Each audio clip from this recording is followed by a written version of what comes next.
Bienvenue sur le podcast de Simo University, là où la science vous guide vers de meilleures prises de décision et le succès.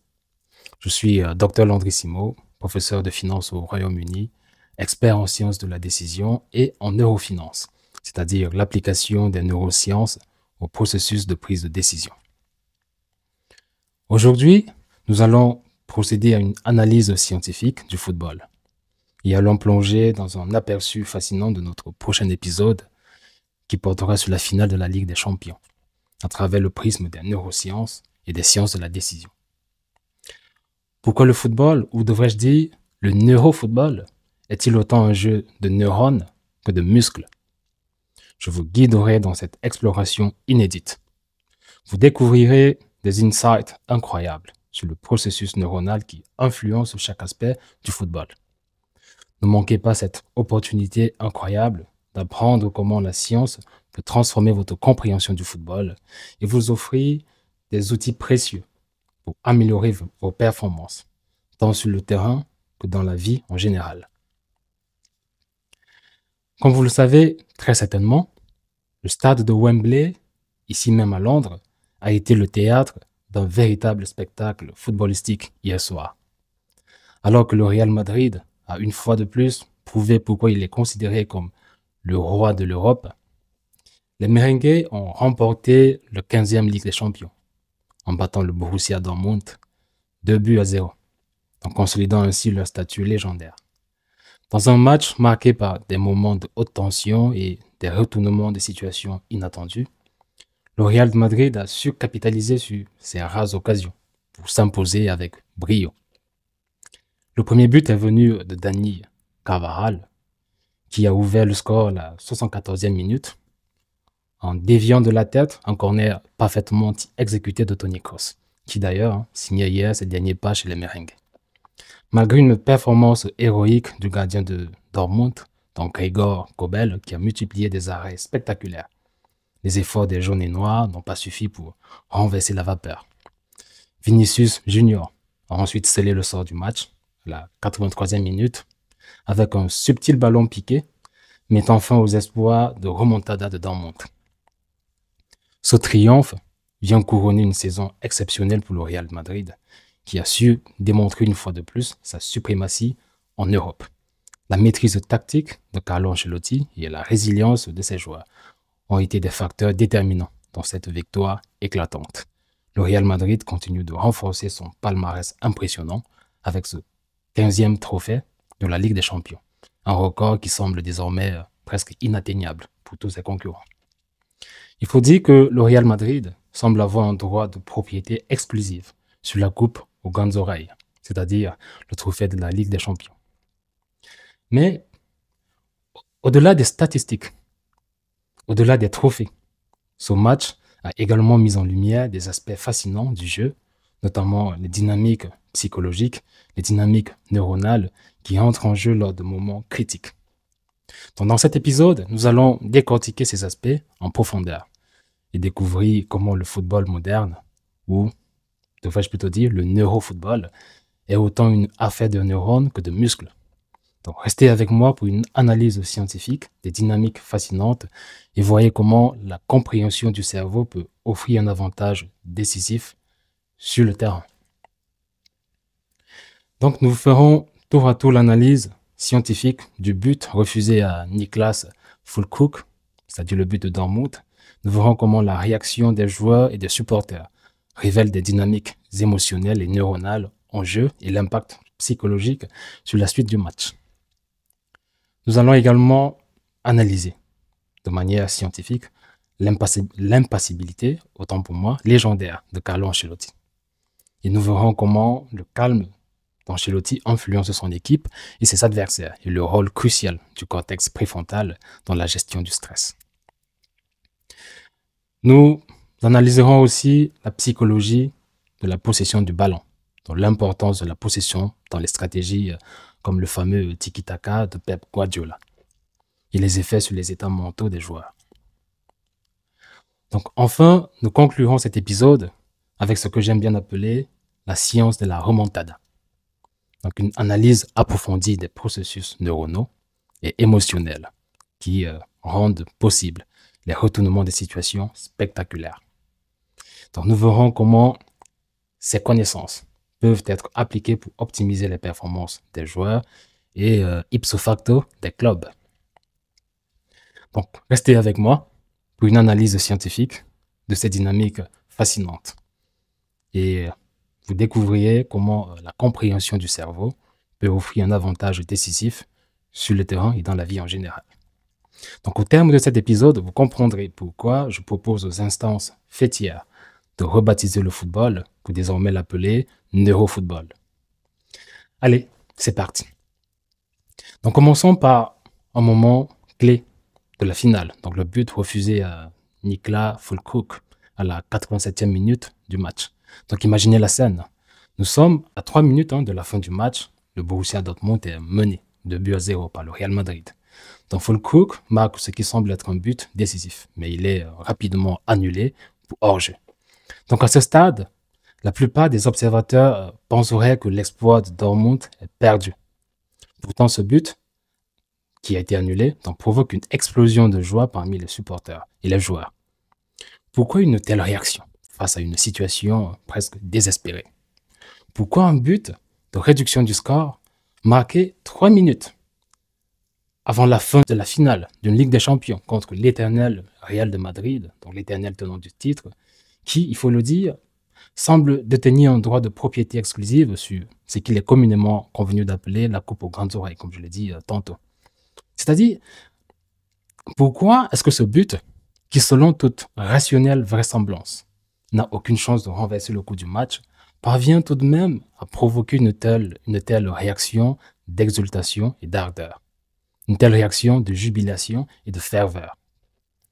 Pour comprendre cela, nous devons examiner le rôle de l'amygdale et donc du cortex préfrontal dans le cerveau.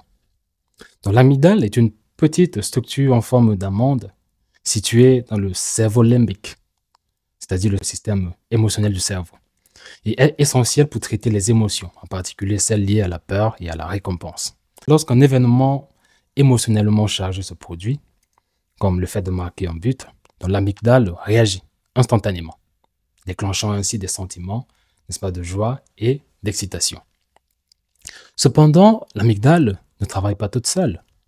Le cortex préfrontal, ce que j'appelle généralement, vous le savez déjà, directeur général du cerveau, dans le cortex préfrontal, dans celui qui est situé à l'avant du cerveau, est responsable des fonctions exécutives, n'est-ce pas, telles que la prise de décision stratégique, ou alors la planification, et même la régulation émotionnelle. Donc, en situation de stress intense, c'est-à-dire comme les dernières minutes d'une finale de Ligue des Champions, le cortex préfrontal doit travailler dur pour maintenir la rationalité et la concentration. Donc, lorsque Füllkrug, donc le joueur de Dortmund, marque ce but, même si le but est annulé quelques secondes plus tard, l'amygdale des joueurs de Dortmund et donc des supporters réagit instantanément en déclenchant une réaction émotionnelle intense.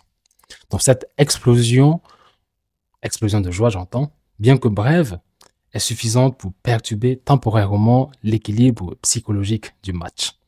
Donc, les joueurs et les supporters du Real Madrid ressentent cette vague émotionnelle, se retrouvant soudainement dans une position, on va dire, psychologiquement vulnérable. Ils sont confrontés à une inversion temporaire des rôles.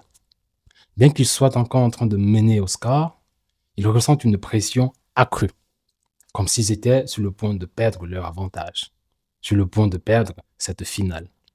Donc, cette situation est d'autant compliquée à gérer que la majeure partie de ce que je viens de vous décrire se place au niveau inconscient, donc au niveau subconscient. Ce phénomène est amplifié par ce que l'on appelle la contagion émotionnelle. Donc, les émotions sont contagieuses. C'est un secret de Polichinelle. Et donc, dans un environnement collectif, comme un stade de football, les sentiments de joie ou alors de désespoir peuvent se propager rapidement. Dans la réaction des supporters de Dortmund, leur explosion de joie influence également les joueurs sur le terrain. Donc, cette vague d'émotions positives peut fournir un boost temporaire de motivation, un boost d'énergie. Donc, même dans une situation objectivement désespérée. Alors, de plus, La littérature en neurosciences montre que les émotions, ou alors les réactions émotionnelles, eh bien, peuvent affecter les performances cognitives. Donc, par exemple, des études ont montré que eh bien, des émotions positives peuvent améliorer la flexibilité cognitive et donc la créativité, tandis que des émotions négatives eh bien, auraient plutôt le pouvoir de restreindre notre capacité à penser avec clarté et à résoudre des problèmes. Donc, dans ce contexte, l'explosion de joie des joueurs de Dortmund pourrait, au moins temporairement, n'est-ce pas, améliorer leur capacité à jouer de manière plus créative, à prendre des décisions audacieuses sur le terrain. Cependant, pour les joueurs du Real Madrid, cette situation nécessite une maîtrise parfaite de leur cortex préfrontal, donc le directeur général du cerveau. Ils doivent être capables de réprimer les réponses émotionnelles, instinctives, n'est-ce pas, de leur amygdale et de rester concentrés sur la tâche à accomplir, c'est-à-dire défendre leur avantage. Cela demande un entraînement mental intensif et une capacité à maintenir la régulation émotionnelle, même sous une pression intense. Le but et la réaction épidémique qui s'ensuit provoquent la sécrétion d'une multitude d'hormones de part et d'autre, c'est-à-dire du côté de Dortmund, tout comme du côté du Real Madrid. Donc c'est ce que j'aime appeler un festival hormono-émotionnel. Pour approfondir l'analyse des dynamiques neuronales et donc psychologiques du but refusé à Dortmund, eh bien nous devons commencer par déjà nous examiner des hormones qui interviennent des deux côtés. Après que le but a été marqué. Donc, en voici les principales, ainsi que leurs rôles respectifs dans la situation. Donc, du côté de Dortmund, parlons déjà de l'adrénaline, ou alors de ce qu'on appelle généralement l'épinéphrine, qui est souvent libérée en réponse à une situation stressante, ou alors excitante, comme le fait de marquer un but. Donc, cette hormone prépare le corps à une réponse de combat ou de fuite, dépendamment des situations. Donc, en augmentant la fréquence cardiaque, la circulation sanguine vers les muscles et les niveaux d'énergie. Donc, l'explosion de joie qui a été, on va dire, constatée de la part de Dortmund et l'augmentation de l'adrénaline peuvent temporairement améliorer la vigilance, la concentration et la réactivité des joueurs de Dortmund. Donc, leur donnant ainsi un coup de boost, malgré l'annulation survenue quelques instants plus tard du but. Nous pouvons ensuite mentionner la dopamine. La dopamine, souvent appelée l'hormone de la récompense ou de la motivation. Donc, elle est libérée en grande quantité lorsqu'une personne ressent du plaisir ou alors une récompense. Le but, ainsi que la brève célébration qui s'en est suivie, provoque une libération immédiate de dopamine, augmentant ainsi les sentiments de bonheur, le sentiment, n'est-ce pas, de satisfaction. Même si le but est annulé, cette montée de dopamine peut améliorer la motivation et l'effort des joueurs de Dortmund, qui se sentent déjà, on va dire, pousser les ailes. Ensuite, parlons des endorphines. Donc, les endorphines sont des hormones qui agissent comme des analgésiques, donc analgésiques naturels et des boosters de bien-être. Elles sont libérées en réponse à l'exercice physique intense, et donc à des situations, n'est-ce pas, de forte charge émotionnelle.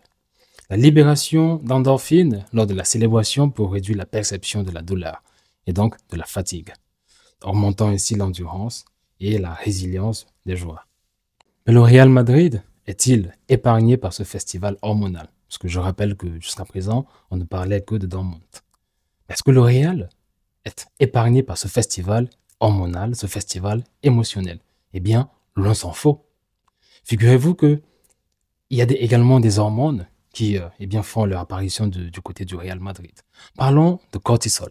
Le cortisol est une hormone, ou alors qu'on appelle l'hormone du stress, plus communément. Donc, elle est libérée en réponse à des situations perçues comme menaçantes. Elle aide à réguler l'énergie et à gérer le stress à court terme.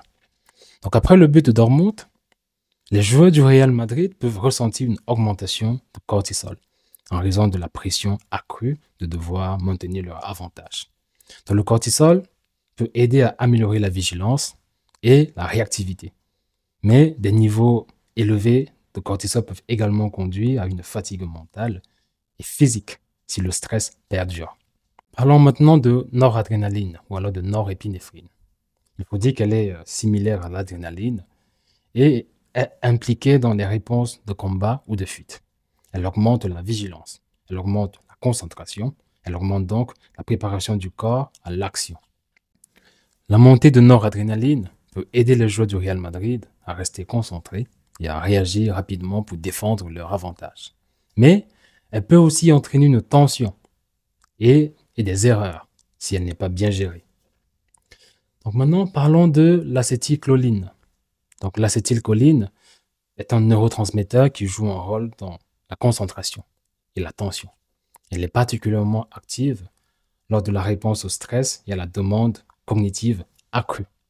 Donc une augmentation de l'acétylcholine peut améliorer la capacité des joueurs à se concentrer et à prendre des décisions rapides sous, on va dire, l'effet de la tension ou de la pression. Et donc, comme ça, le Real Madrid a maintenu leur avantage. En synthèse, l'analyse des hormones qui interviennent après le but annulé de Dortmund montre clairement, s'il en était encore besoin, comment les réactions physiologiques peuvent influencer la performance des joueurs sur le terrain. La gestion de ces hormones par des techniques adéquates, des techniques de régulation émotionnelle, des techniques de préparation mentale, est éminemment cruciale pour optimiser les performances des joueurs, de tout décideur, quel que soit le domaine. Vous devez donc utiliser l'adrénaline et donc la dopamine pour maintenir une intensité élevée et une motivation forte. Vous devez aussi profiter des endorphines pour augmenter la résilience, pour augmenter votre endurance face à la pression. Il est essentiel de gérer le cortisol pour éviter une fatigue excessive et maintenir comme ça un équilibre émotionnel. Et exploiter aussi bien la noradrénaline que l'acétylcholine pour rester concentré et réactif face à des situations de stress et de pression. Donc, cette dynamique hormonale montre que le football est véritablement un sport où le mental et le physique sont profondément interconnectés. En comprenant et en maîtrisant ces aspects-là, les athlètes ainsi que les entraîneurs, donc les clubs, peuvent transformer leur approche du jeu et améliorer leurs chances de succès dans une situation critique. Comme vous pouvez le voir, c'est ici que la formation mentale et donc la préparation psychologique des athlètes prend tout leur sens. Les joueurs doivent apprendre à renforcer leur cortex préfrontal pour gérer le stress, pour gérer les émotions intenses. Les techniques comme la méditation de pleine conscience, la visualisation et les pratiques de la résilience émotionnelle peuvent aider à entraîner le cerveau à rester calme et concentré dans des situations de haute pression. Donc, j'ai développé un programme sophistiqué que j'utilise depuis quelques années déjà pour accompagner plusieurs clubs professionnels ainsi que des athlètes de haut niveau. Dans l'épisode intégral, puisque celui-ci n'est qu'un épisode introductif, donc dans l'épisode intégral, nous explorerons en profondeur comment ces techniques peuvent être mises en œuvre avec des effets concrets qu'elles ont sur la performance. Donc, vous découvrirez les méthodes spécifiques que certains clubs professionnels et les athlètes de haut niveau utilisent pour préparer mentalement leurs joueurs à des situations de stress intense. Maintenant, passons à Carlo Ancelotti. Donc, le calme légendaire est attirant pour toute personne attentive. En toutes circonstances, Carlo Ancelotti, l'actuel entraîneur du Real Madrid, reste imperturbable, impassible, influençant positivement son équipe et, ipso facto, déstabilisant l'adversaire. Cette maîtrise est le résultat d'un cortex préfrontal bien entraîné, qui régule les réponses émotionnelles et l'amygdale. Donc, son comportement montre comment la gestion du stress et bien des émotions peut devenir une arme stratégique majeure en toutes circonstances. Les recherches en neurosciences montrent que les leaders qui peuvent gérer leurs émotions de manière efficace, généralement, sont ceux qui ont plus d'impact positif et significatif sur leurs équipes. Donc l'attitude calme, mesurée d'Ancelotti se transmet à ses joueurs, leur offrant un modèle de comportement à suivre Donc, dans des moments de haute tension, comme une finale de Ligue des Champions, cette stabilité émotionnelle devient une force motrice, un atout majeur. Lorsque les joueurs regardent leur entraîneur et voient qu'il est imperturbable, cela renforce leur propre confiance en eux-mêmes et donc leur capacité à rester concentrés. Ils savent que, quoi qu'il arrive, le leader garde le contrôle. Il prend des décisions réfléchies, mûries.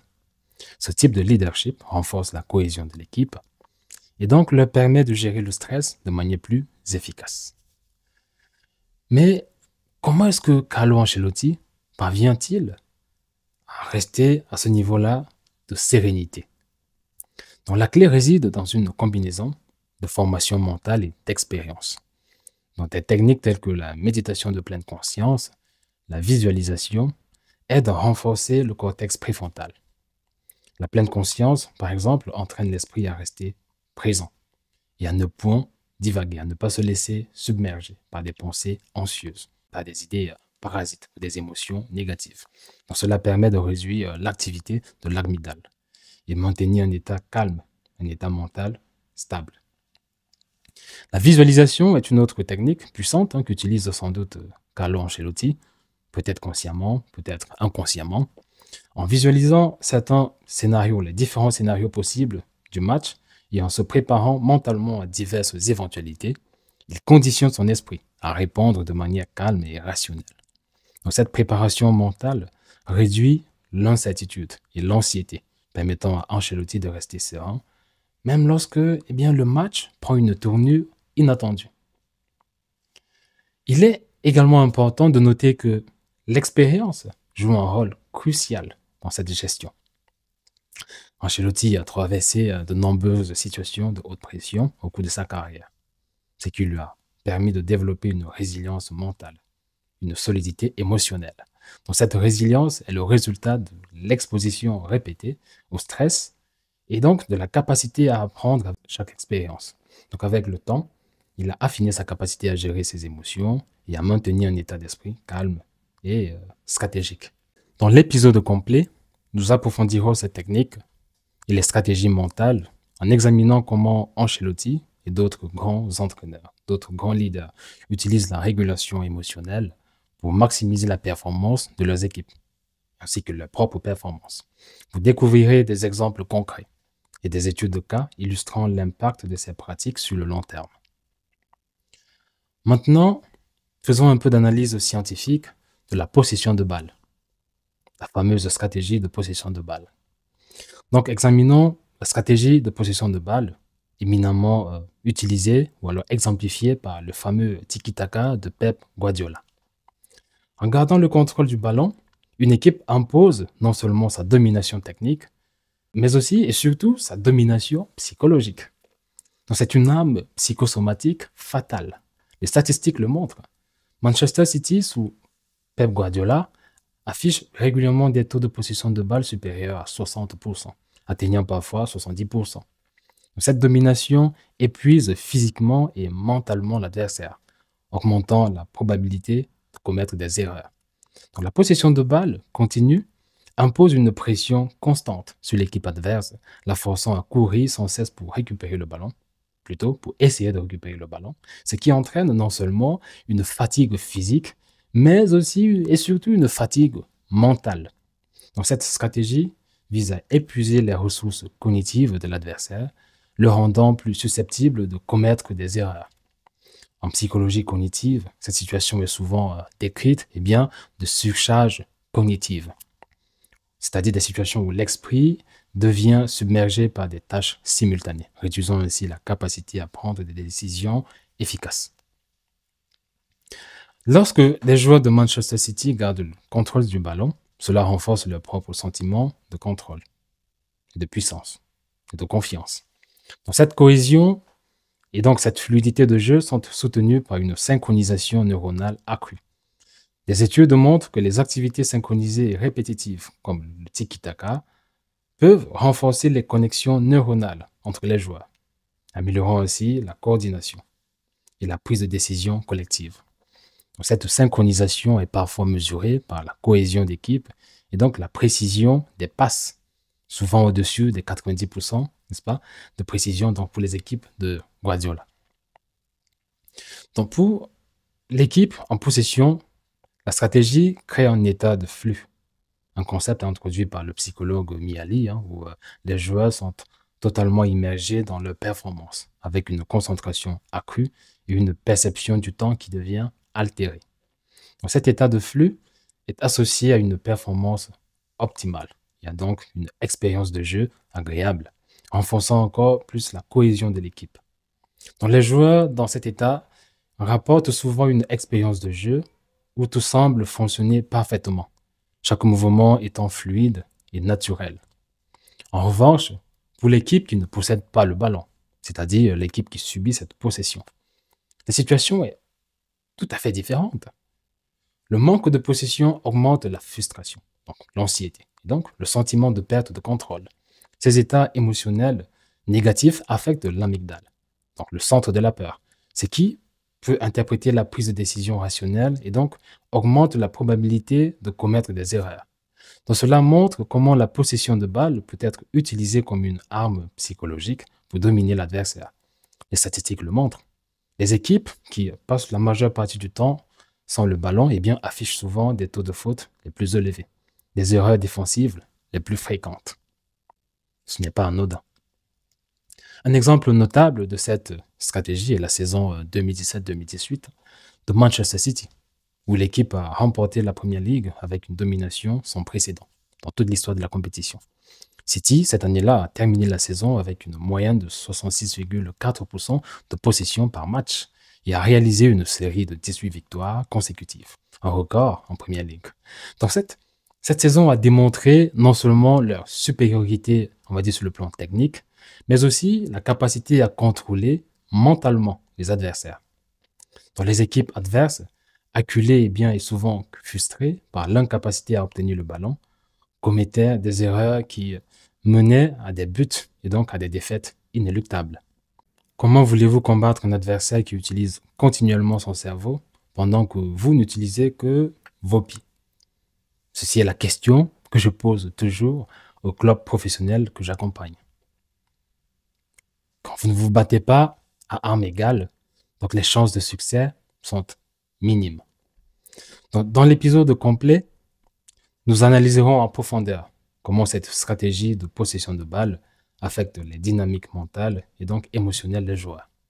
Vous apprendrez comment les entraîneurs peuvent utiliser ces connaissances pour développer des tactiques qui maximisent à la fois la performance physique et la performance mentale de leurs équipes. Il est également important de comprendre que ces tactiques, ces techniques-là, ces méthodes sont utiles également dans la vie de tous les jours. Elles ne sont pas des tactiques ou des méthodes propres au monde du foot. Vous pouvez également, dans vos vies respectives, l'implémenter quotidiennement. Donc parlons maintenant de la remontada et faisons-en une analyse purement scientifique. Donc, bienvenue dans la science de la remontada.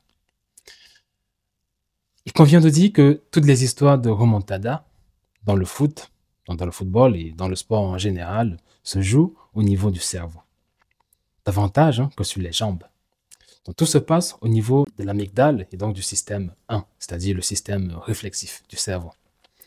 Pour les non-initiés, la remontada décrit la réduction spectaculaire d'un score largement défavorable par une équipe menée qui parvient souvent à renverser la situation et même à remporter la partie. Donc, par exemple, nous avons vu des scénarios de match passer de 5-1 à 5-6 en quelques instants. La remontada du FC Barcelone contre le PSG, orchestrée par Neymar, ou les nombreuses remontadas historiques du Real Madrid sous la direction du grand Cristiano Ronaldo, illustrent parfaitement ce phénomène. Donc Ronaldo, en particulier, a souvent marqué les buts décisifs qui ont permis, n'est-ce pas, de transformer une défaite en victoire et de sceller le sort du match. Donc, je précise Ronaldo puisqu'on parle quand même de Ligue des Champions et qu'il est reconnu par tous les experts comme étant le patron de cette compétition. Donc ces exemples-là montrent qu'il est indispensable pour les clubs de football et donc les autres sports en général d'intégrer des considérations psychoneurologiques dans la préparation des joueurs. Après avoir étudié plusieurs dizaines de programmes d'accompagnement mental utilisés par les grands clubs professionnels, je n'ai trouvé aucun qui soit à la hauteur des besoins spécifiques de ces situations. Donc, depuis quelques années déjà, j'accompagne des clubs professionnels et donc certains athlètes de haut niveau qui sollicitent mes services précisément pour combler ces lacunes. Essayons de comprendre les mécanismes de la remontada. Quels sont les mécanismes neurologiques ou alors neuropsychologiques de la remontada?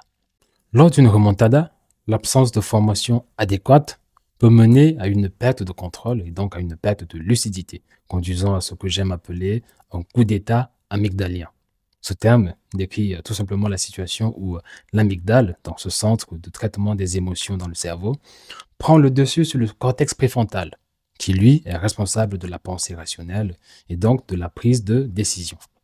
Lorsque cela se produit, les décisions sont gouvernées par des réactions émotionnelles impulsives, plutôt que par une réflexion stratégique et mesurée.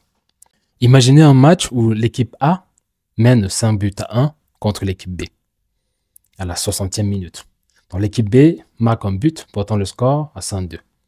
Donc ce but commence à changer la dynamique émotionnelle et donc neuronale des deux équipes. Le but du 5-2 est ce que j'aime bien appeler l'étincelle de l'espoir.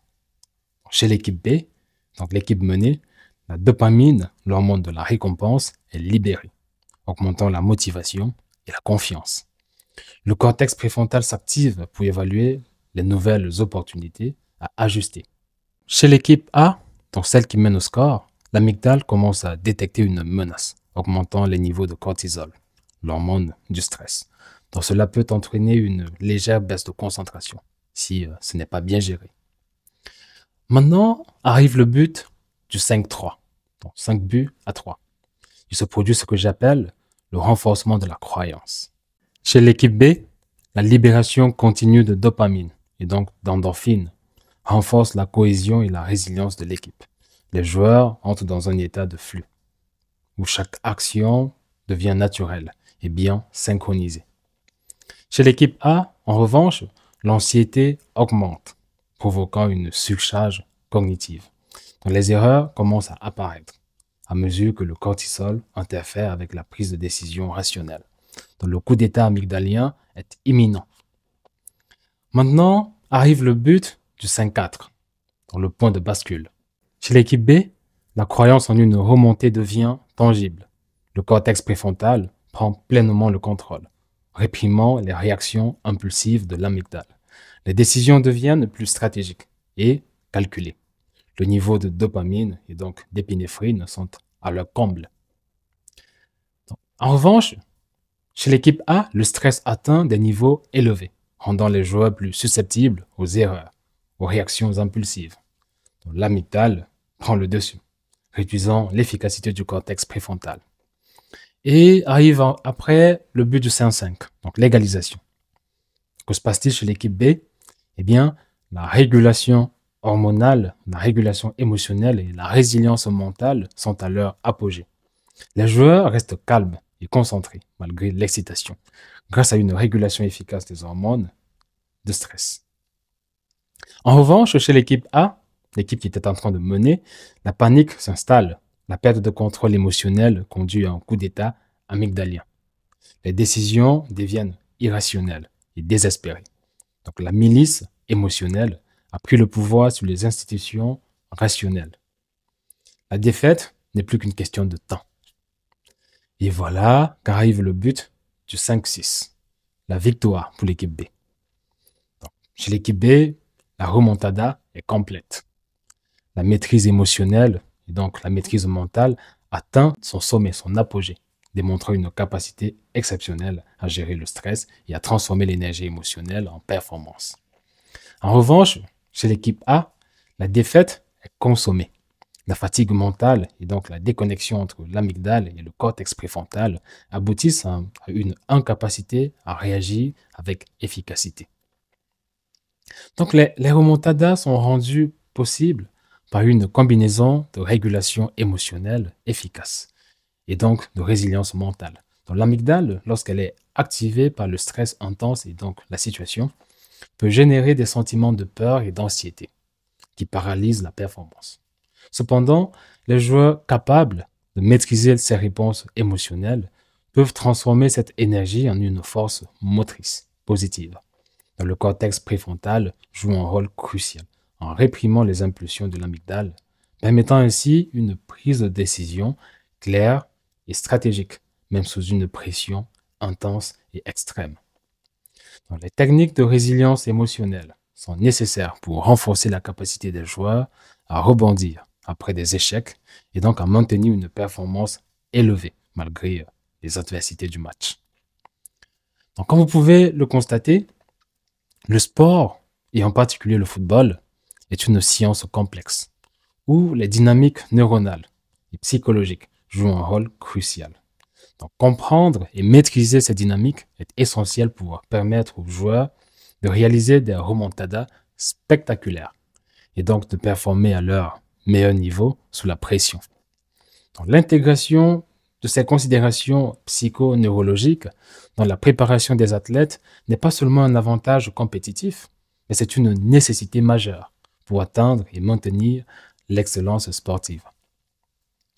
Donc, dans l'épisode complet, donc le prochain épisode, nous entrerons dans les détails de ces mécanismes neuronaux et psychologiques, en expliquant comment les entraîneurs et les joueurs peuvent utiliser cette connaissance pour optimiser leur performance. Vous découvrirez des techniques spécifiques et des études de cas pratiques, illustrant comment la science de la remontada peut transformer le sport. Donc, rejoignez-nous pour une exploration approfondie de ces concepts fascinants et voyez comment la compréhension du cerveau peut vous donner un avantage décisif sur le terrain et dans votre vie de tous les jours. Donc, en conclusion, nous avons vu comment les dynamiques neuronales influencent chaque aspect du neurofootball. Que ce soit la réaction à un but, que ce soit le calme stratégique d'un entraîneur tel qu'Ancelotti, ou alors la domination psychologique par la possession de balles, donc ces éléments montrent l'importance de la préparation mentale. Donc, je vous invite à réfléchir à ces enseignements et à les appliquer dans votre propre vie quotidienne. Donc, dans l'épisode complet à venir, nous plongerons encore plus profondément dans des concepts en explorant les dynamiques cérébrales des joueurs en défense, attaque dans la situation de contre-attaque et en fournissant des techniques concrètes pour améliorer la performance sous pression. Donc, vous découvrirez les informations jamais vues sur la manière dont le football se passe dans les neurones. Donc, n'oubliez pas de vous abonner et de suivre notre podcast pour ne manquer aucun épisode. Donc, je vous remercie de votre écoute. Je vous remercie de votre curiosité scientifique.